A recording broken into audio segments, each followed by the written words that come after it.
Hey everyone, my name is Ashley Gable, and I'm a technology integration specialist with a love for literacy and all things CT and PBL.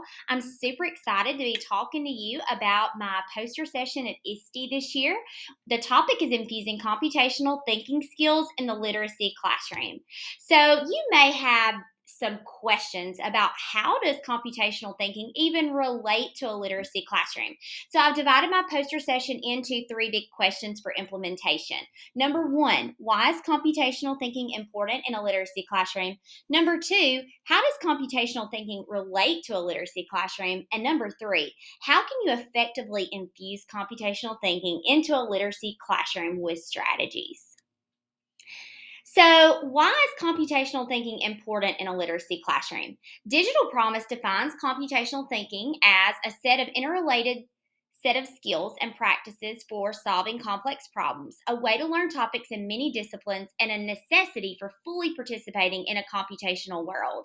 So, why is it important? It's a needed skill set in our world. It provides students with a systematic way to approach problem solving. It creates personalized ELA pathways for students. It makes the ELA classroom more accessible. It supports a more equitable literacy experience, and it can, if implemented well, increase literacy proficiency.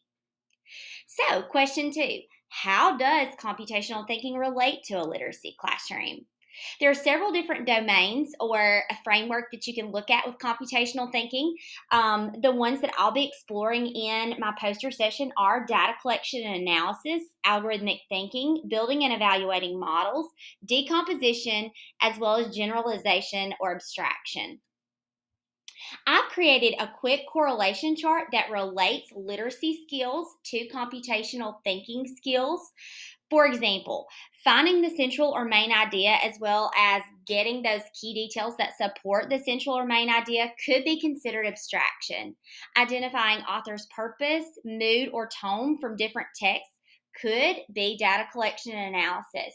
Close reading and annotation is decomposition, and the writing process itself is a great example of algorithmic thinking. There's so many more examples that we'll explore in the poster session. So, why computational thinking? I have seen firsthand how the integration of computational thinking skills can make abstract literacy concepts much more concrete and hands on for students. I've also seen how teaching students CT can serve as a scaffold for them in the literacy classroom. So, the big concept here is that great readers and writers are, in essence, great computational thinkers, or they have the skill set of computational thinkers.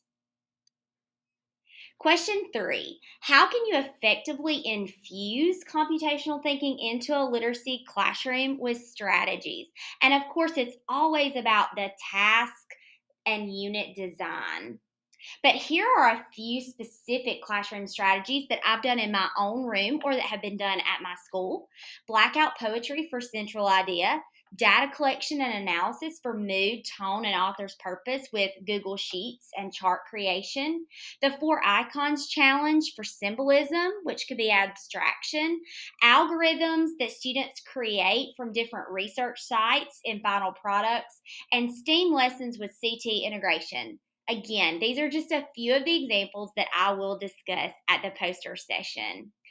Thank you so much. I'm super excited about being at ISTE. If you have any questions, please contact me at agable@tcboe.org and follow me on Twitter at AshleyGableCMS. My poster session is June 27th from 3 to 4:30.